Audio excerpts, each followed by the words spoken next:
moved there when I was 3 years old. My dad worked for his uncle in a propane business, liquefied petroleum gas, LPG.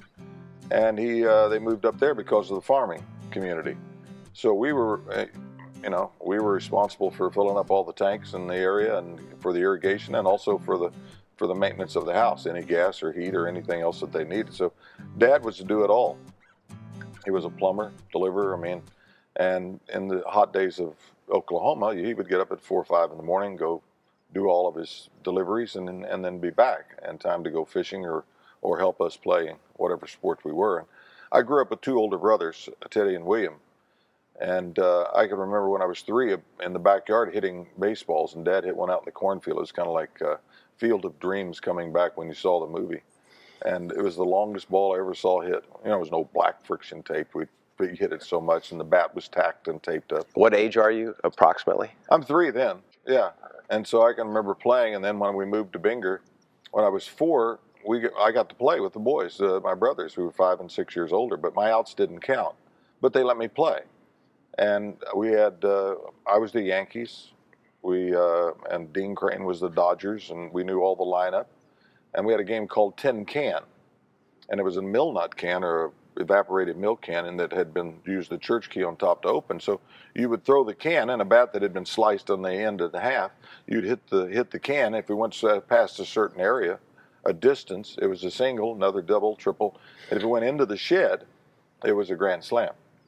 So, you can imagine that you hit it several times. Well, you could throw screwballs, curveballs, sliders. It just did it because how bending a can will do. And by the end of it, it was about that big. It was just a solid mass. So I still have scars from where I'd catch the tin can, and we'd spend all the time tapping it down. And I'm sitting watching the black and white TV, and I'm 3.5 years old, and we're watching the game of the week, and the announcer says, "Now batting, the next superstar, the switch-hitting center fielder from Oklahoma, Mickey Mantle." And I looked at my dad, and I said, "You can be from Oklahoma and play in the major leagues?"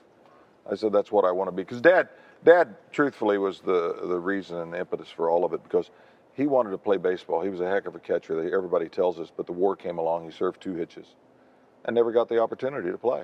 When he came out of the service, he played some, semi-pro, batted against Satchel Paige, and, he could play. And I would go down even on Sundays and watch him play in some of the games down at Anadarko, and it was fun. But we played home run derby.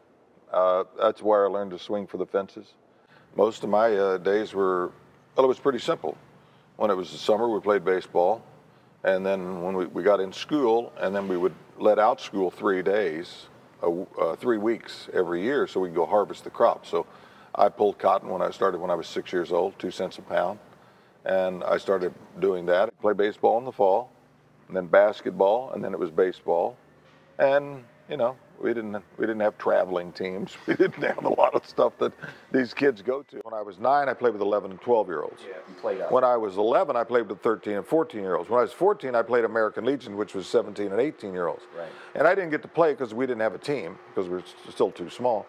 And when I graduated, 21 kids in our class, so we couldn't support American Legion. So I drove 20 miles to another town, and they already had 3 catchers from their high school. So, Jim Burgess, he got mad at the coach, didn't show up at the game. Gentry Castleman took a ball off the collarbone and broke it. Leonard Pigg had 3 passed balls in 1 inning, and they put me in. I hit a home run. We won the game, beat Bobby Mercer's team. And then Jim Burgess decided he wasn't mad anymore and came back, and so I was sitting so I played first base, third base, and pitched. And then the last year of my American Legion, I caught. And that's, so I was a catcher, but I never caught. I was a first baseman and third baseman. I pitched most of my career. I was 84 and 3 lifetime pitching. I pitched all the finals of every game when we won the state championship.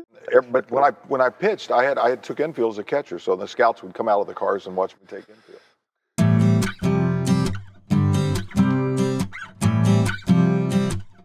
Well, the strength really came from the peanuts.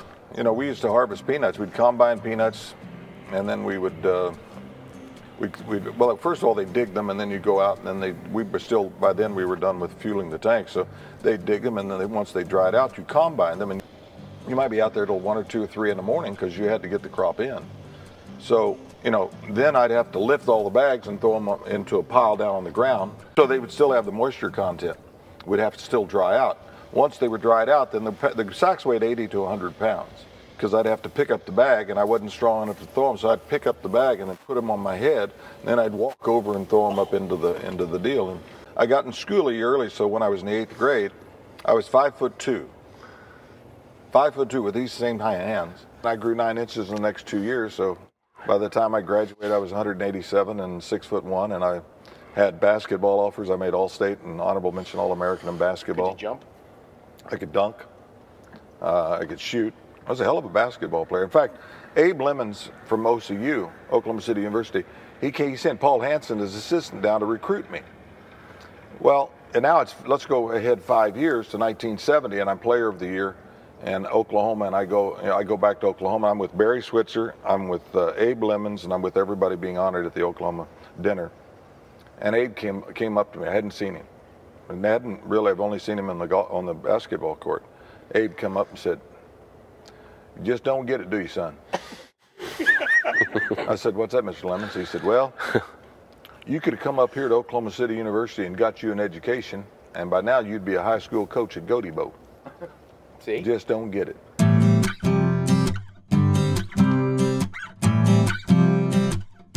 The draft came, and I was the 2nd round pick. I should have been a Chicago Cub, quite honestly. I mean, the guy named Billy Capps, the scout for them, loved me. I mean, just loved me. And we had gone on a class trip, and I hadn't played in 2 weeks, and I came back, and he brought the supervisor down. I went 1 for 4. And he, stay over, you got to watch the next night. Come on, no, I got to check somebody else out. So the next night I hit 2 home runs and 2 doubles that he never saw. And nobody thought a kid, I mean, it was the first free agent drafted. It was nuts because nobody really knew how to do it or where to get and who to get in some sense. But they always thought I'd be a 3rd round draft choice, most of the organizations.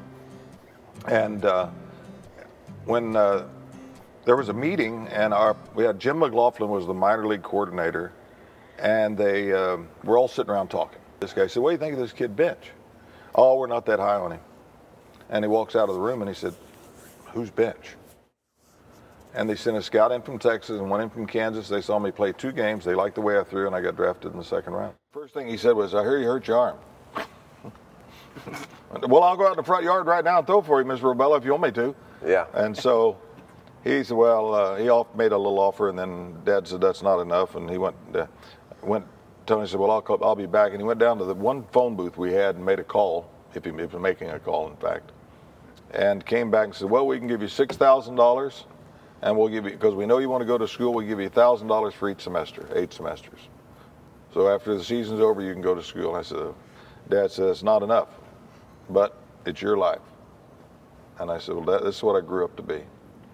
And so it took the 6,000 bonus, and got on the plane to Tampa, Florida. Got off the plane, they took me to the ballpark. I warmed up the pitcher. They put me in a uniform. I warmed up the pitcher in the bullpen in the 7th inning. Warmed up the pitcher at home plate in the 8th inning and caught the 9th inning of the game. And right off the plane. They released the other catcher that night. Oh.